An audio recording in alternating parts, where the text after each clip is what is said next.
오늘 여러분들과 함께 나눌 말씀은 말씀의 제목이 이겁니다. 돕는 배필 속에 담긴 세 가지 의미에 대해서 함께 여러분들과 나누려고 합니다. 하나님께서 아담을 창조하셨어요. 아담을 창조하시고 그리고 그냥 내버려 두신 것이 아니라 하나님께서는 아담에게 모든 권한을 다 주셨습니다. 드릴 수 있는 권한을 주셨고 복을 주셨고 그리고 정복할 수 있는 그런 하나님께서 능력을 주셨고 그런 하나님께서 모든 권한을 다 맡기셨어요. 어찌 보면 아담은요 절대 부족함이 없는 사람입니다.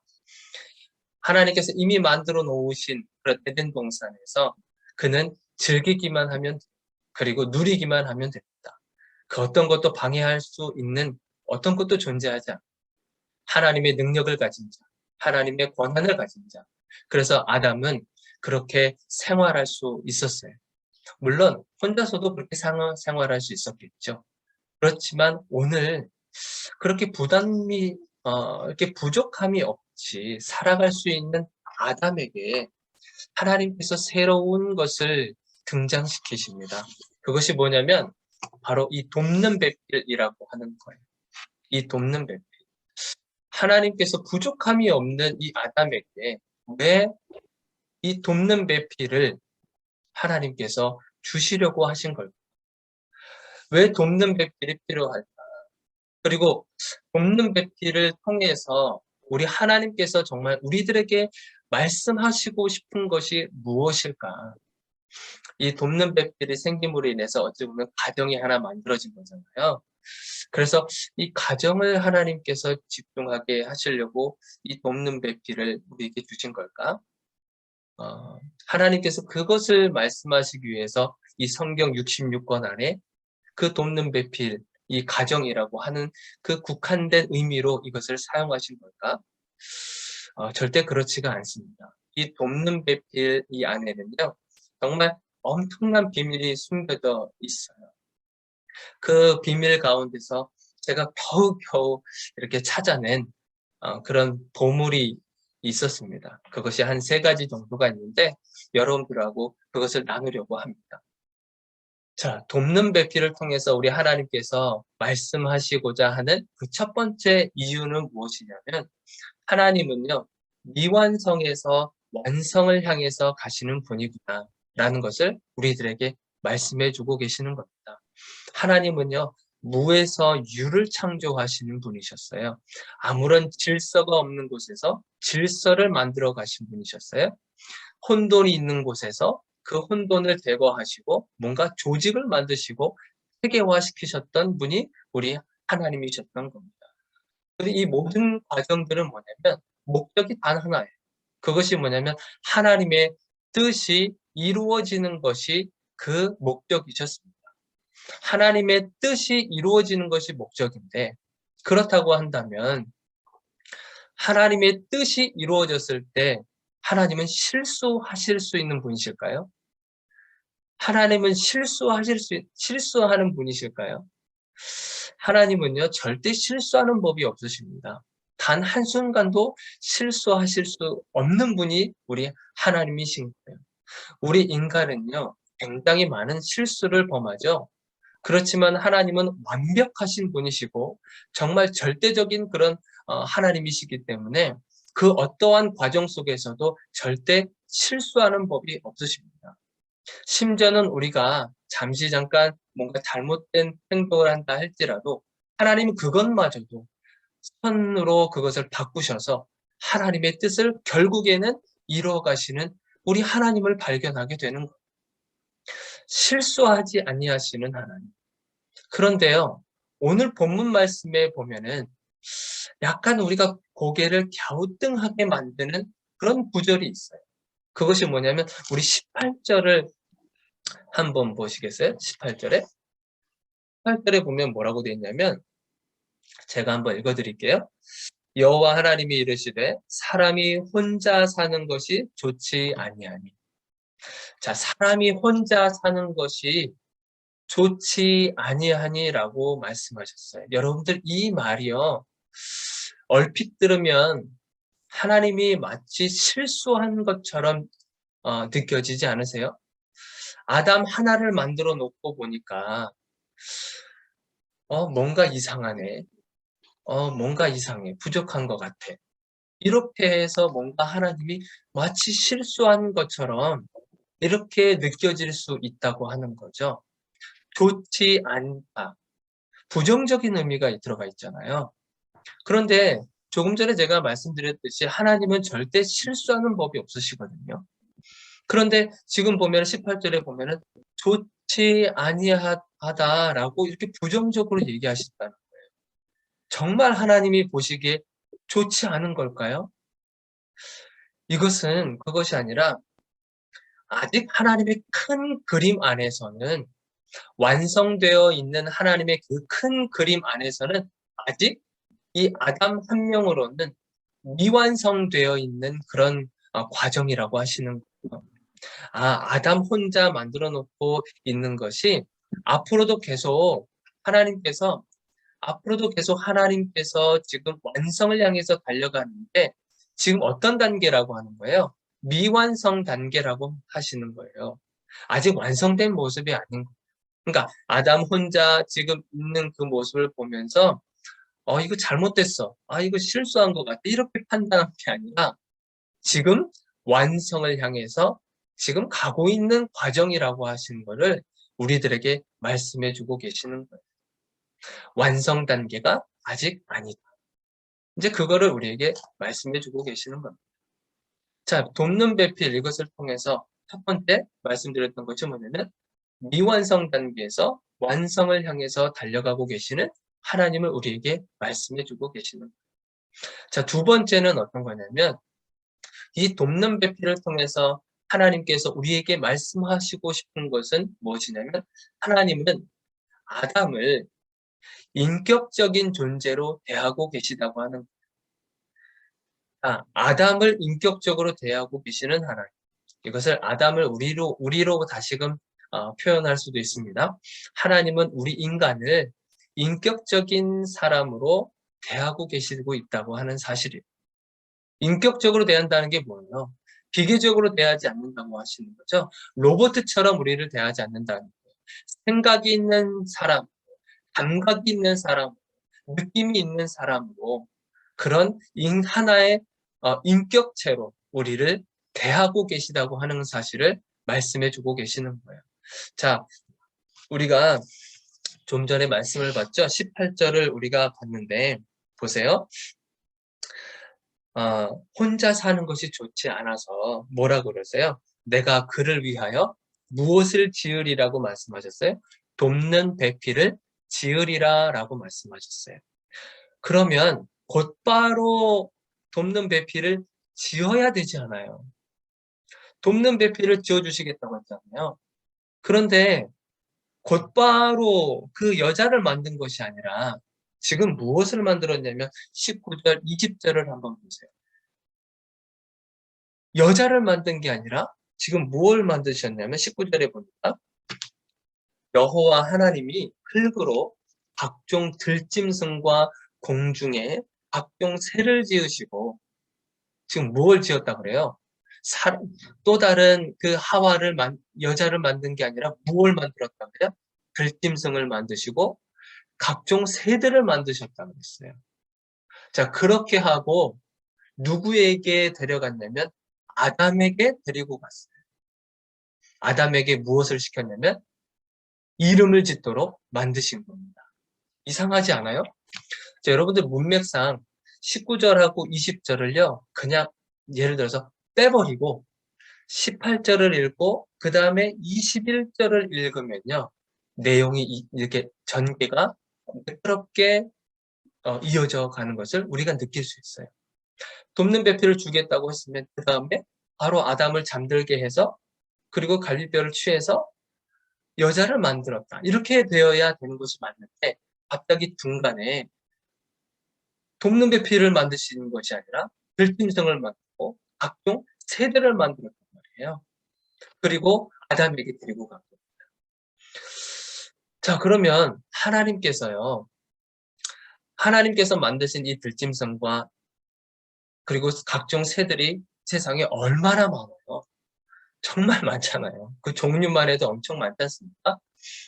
그 종류들을 데리고 정말 아담에게 데리고 왔을 때 하나님이 이들을 만드셨을 때 암컷 하나만 만들었겠습니까? 아니죠. 암컷과 또 수컷을 만들었어요. 쌍으로 만들었다고 하는 거예요. 그러면 이 쌍으로 오는 이 동물들을 보면서 이 아담이 이름을 짓기 시작하는데 얼마나 많은 고민을 하며 이 이름들을 지었겠어요. 저희도 우리 첫 딸, 우리 사랑이를 임신하고 했었을 때 그 전부터 우리가 이 아이에 대해서 얼마나 기도를 많이 했겠습니까? 그리고 이 아이의 이름을 짓기 위해서 또 얼마나 하나님 앞에 기도하며 그렇게 했겠어요. 정성을 들여서 이 아이가 앞으로 살아가야 할 정말 이 귀한 아이인데 이 아이의 이름을 짓는다는 건 너무나도 귀한 것이잖아요. 그리고 시간적으로도 오래 걸리는 그런 과정을 겪게 된 거죠. 아이 한 명의 이름을 짓기 위해서도 이렇게 긴 시간이 필요하고 그리고 에너지가 필요한 이 과정인데 이 세상의 동물들을 다 데리고 오고 이 동물들의 이름을 짓도록 하신 거예요. 그러면 시간적으로도 굉장히 오래 걸리겠죠?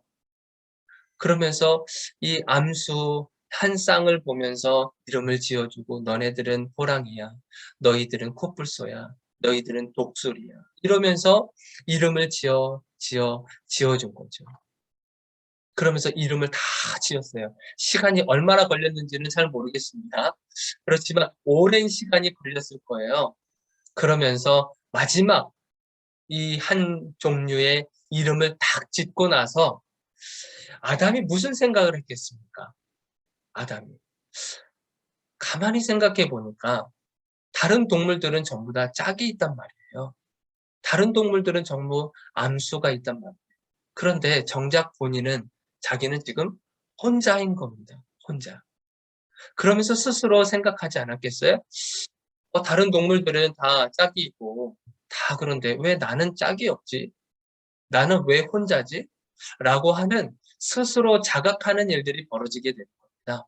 그러면서 우리 20절 마지막 부분에 뭐라고 되어 있냐면 20절을 한번 보세요. 자, 모든 짐승에게 이름을 주니라. 그리고 나서 아담이 돕는 배필이 없으므로 그래요. 아담이 돕는 배필이 없음. 그러니까 이때서야 정말 아담이 나에게도 짝이 필요하구나라는 것을 그때서야 비로소 알게 된 거예요. 그러니까 하나님께서요, 내가 아담 너를 위해서 돕는 배필을 지어줄게. 그러고 나서 뚝딱 만들어서 이렇게 배필을 주신 것이 아니라 이 아담이 느끼기에 인격적으로 정말 기다려 주신 거죠. 스스로 그것을 필요할 수 있게끔, 필요함을 느낄 수 있게끔 하나님께서 기다려 주신 거예요. 기다려 주시고 나중에 스스로 이 아담이 필요한 것을 자각했었을 때 그래. 이제 너에게 돕는 배필을 줘야 되겠구나. 그렇게 하나님께서는 아담을요. 인격적으로 기계적으로 대한 것이 아니라 인격적으로 기다려 주신 것이죠. 무시하지 않았어요. 아담을 무시하지 않았어요. 끝까지 기다려 주시고 아담 스스로 알 수 있도록 때까지 하나님은 기다려 주셨다고 하는 거예요. 그래서 인격적으로 우리 주님이 아담을 대해 주신 겁니다. 그래서 이 돕는 배필 이것을 통해서 또 두 번째 알 수 있었던 것이 뭐냐면 하나님은 인간을 아담을 인격적으로 대하시는 분이시구나라는 것을 우리에게 말씀해 주신 겁니다. 자, 첫 번째는 뭐였었어요? 하나님은 미완성에서 완성으로 가시는 분이시다. 두 번째는 인간을 인격적으로 대하시는 분이시구나라는 것을 말씀해 주셨습니다. 자, 마지막 세 번째는요. 하나님께서 남자와 여자를 만드실 때 대등한 관계로 만드셨다고 하는 거예요. 대등한 관계로. 그러니까 이렇게 남자와 여자가 있다고 한다면 남자가 우월하거나 아니면 여자가 남자보다 상대적으로 못하거나 이것이 아니라 동일하게 대등한 관계로 하나님께서 만드셨다고 하는 것을 우리에게 말씀해 주신 겁니다. 자, 여기서 돕는 배필이라고 했었을 때 이 돕다라고 하는 히브리어가 어떤 단어냐면 에제르라고 하는 단어입니다. 에제르. 자, 이 에제르라고 하는 단어는 돕다라고 하는 뜻을 가지고 있는데 이 단어가 어디에 쓰였냐면요. 하나님의 속성을 표현할 때 사용했었던 단어예요. 하나님의 속성, 하나님이 어떤 분이신지, 하나님은 도움이시고 하나님은 어떤 분이시고 하는 그 속성을 표현했을 때 사용했었던 단어가 바로 이 에제르라고 하는 단어예요. 이 단어가 어디에 쓰였는지 한번 살펴보겠습니다. 출애굽기에 18장 4절에 보면 이런 말씀이 있어요. 출애굽기 18장 4절 제가 한번 읽어드릴게요. 하나의 이름은 엘리에셀이라. 이는 내 아버지의 하나님이 나를 도우사 바로의 칼에서 구원하셨다 함이더라. 하나님이 나를 도우사 그러잖아요. 이 도우사라고 하는 이 단어가 바로 이 에제르라고 하는 단어가 쓰여진 거예요. 자, 시편 46편 1절에 한번 또 읽어드릴게요. 시편 46편 1절에는 하나님은 우리의 피난처시요 힘이시요 환난 중에 만날 큰 도움이시라. 환난 중에 만날 큰 무엇이라고요? 도움이시라. 하나님은 도움이시라라고 하시는 거예요. 그때 쓰였던 단어도 마찬가지 에제르라고 하는 겁니다. 자, 시편 54편 4절에는 이런 표현이 있어요. 하나님은 나를 돕는 이시며 주께서는 내 생명을 붙들어 주시는 이십니다. 하나님은 나를 뭐 한다고요? 돕는 이시라고 돕는 이. 그래서 이때 사용하는 단어가 역시 에제르라고 하는 이 단어를 사용하신 겁니다. 그러니까요. 돕는 배필로 여자를 만들었다고 했잖아요. 그러면 이 여자는요. 하나님의 속성을 충분히 가지고 있는 그런 생명체인 거예요. 하나님의 속성을 충분하게 가지고 있는 그런 생명체. 그것이 그 사람이 누구냐면 바로 이 여자예요. 자, 그러니까요. 어찌 보면 영적으로요. 영적으로 더 이렇게 뛰어나다, 이렇게 조금 모자르다 이렇게 또 표현하기 그렇지만 남자보다도 여자가 더 영적으로 더 민감하고 더 우세하다라고 저는 생각이 들어요. 그래서 여러분들 다음 주에 우리가 살펴볼 말씀에 뱀이 등장하거든요. 그 뱀이 누구를 유혹하냐면 아담을 유혹하지 않아요. 하와, 여자인 하와를 유혹합니다. 그만큼 영적으로 굉장히 민감한 사람이기 때문에 그 사람 하나 무너뜨리면 어떻게 돼요? 다 와르르 무너지는 거예요. 한 가정의 여자, 아내를 무너뜨리면요. 그 가정이 완전히 무너집니다. 그만큼 여성은요. 굉장히 중요한 위치에 있는 사람인 거예요.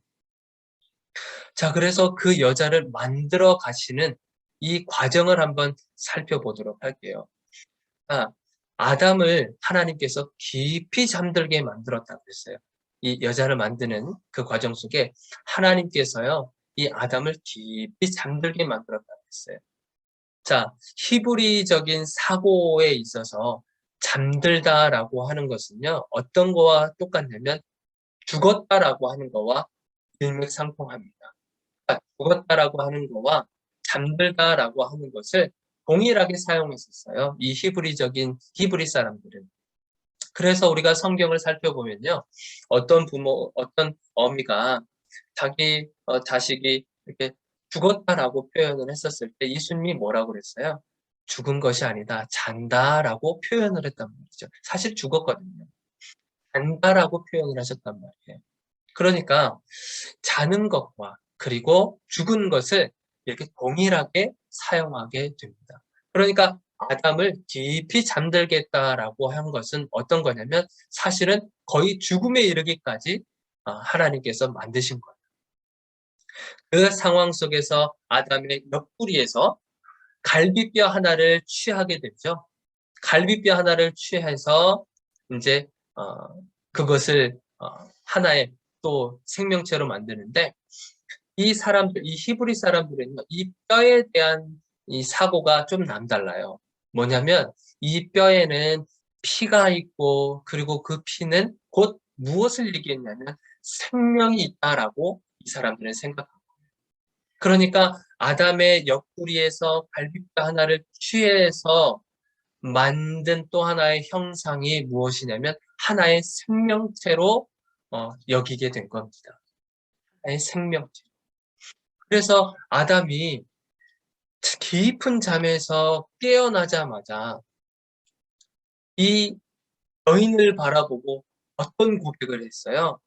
우리 보니까 23절에 보니까 뭐라고 돼 있냐면 내 뼈 중에 뼈요, 살 중에 살이라 라고 이런 고백을 합니다. 그동안에 이 아담이 얼마나 많은 고민을 하며 그동안 이 암수 한 쌍씩 이렇게 이름들을 지어가면서 얼마나 수없이 이런 어, 시간들을 보내면서 자기 짝이 없는 자신을 바라보면서 약간 고민도 많이 했었잖아요. 그러나 깊은 잠에서 깨어나서 지금 한 여인이 자기 앞에 서 있는 그 모습을 보면서 뭐라고 얘기했어요? 이는 내 뼈 중에 뼈요, 그리고 살 중에 살이라라고 고백을 한 겁니다. 얼마나 기뻤겠어요. 그동안에는 그냥 이 짐승들의 이름만 짓고 그 딱이 있는 그 모습을 보면서 얼마나 부러웠겠습니까? 그런데 정말 너무나도 아름답기도 하고 너무나도 완벽한 정말 또 다른 생명체를 보면서 나와 똑같은 또 다른 생명체를 보면서 너무나 기쁜 거죠. 너무나 기쁜 거예요. 그래서 내 뼈 중에 뼈요, 살 중에 살이라라고 고백을 한 겁니다. 그러면서 또 다른 나를 발견하게 된 거죠. 또 다른 나. 이 여자를 보니까 이 여자 속에 바로 내가 있는 거예요. 내가 있는 거예요. 그러니까 뭐라 그럽니까? 25절에 뭐라 그래요? 아담과 그의 아내 두 사람이 벌거벗었는데 부끄러워하지 않는다라고 표현했잖아요. 자, 여러분들 샤워를 다 하고 이 거울을 비춰봤을 때 이 전 다 벌거벗고 있는 그런 상황에서 거울을 비춰봤을 때 그 거울 보면서 이렇게 피식 웃으십니까? 부끄럽나요? 절대 그렇지 않잖아요. 그냥 내 모습 있는 모습 그대로 벌거벗었지만 내 모습을 보고 있잖아요. 그러니까 절대 부끄러울 일이 없죠. 그러니까 마찬가지예요. 아담이 하와를 봤었을 때 하와인 여자를 보았다기보다도 나와 똑같은 존재를 보고 있는 거예요. 하와 역시 마찬가지입니다. 아담을 봤지만 앞에 있는 아담을 본 것이 아니라 하와 자신과 똑같은 하나의 생명체를 본 거예요. 그렇기 때문에 부끄러워한 것이 아닙니다. 부끄러워한 것이 아니에요. 오히려 더 정말 나와 똑같은 생명체를 바라보면서 정말 기뻐하게 된 겁니다. 여러분들, 이 돕는 배필을 통해서 하나님께서 우리들에게 이 세 가지를 말씀해 주셨어요. 그래서 마지막 우리가 봤었던 건 남자와 여자는 반드시 이렇게 대등한 관계로 하나님께서 만드셨다고 하는 우리들에게 메시지를 주신 겁니다. 세 가지 의미가 어떤 것이었어요? 첫 번째는 하나님은 미완성에서 완성을 향해서 가시는 분이라고 했어요. 두 번째는 하나님은 인간을 인격적으로 만드셨다고 그랬습니다. 세 번째는 하나님께서 남자와 여자를 창조하셨을 때 똑같이 대등한 관계로 하나님께서 창조하셨다고 말씀하시는 거예요.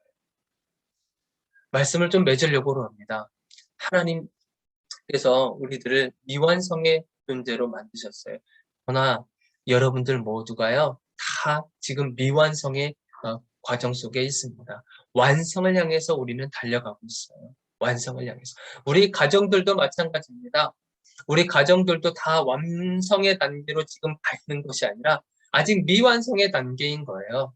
그래서 사실은 부모인 저와 여러분들이 육아하면서 힘들고 어렵고 하는 것이 무엇이겠어요? 아직 우리가 완성의 단계로 지금 가고 있기 때문에 힘든 겁니다.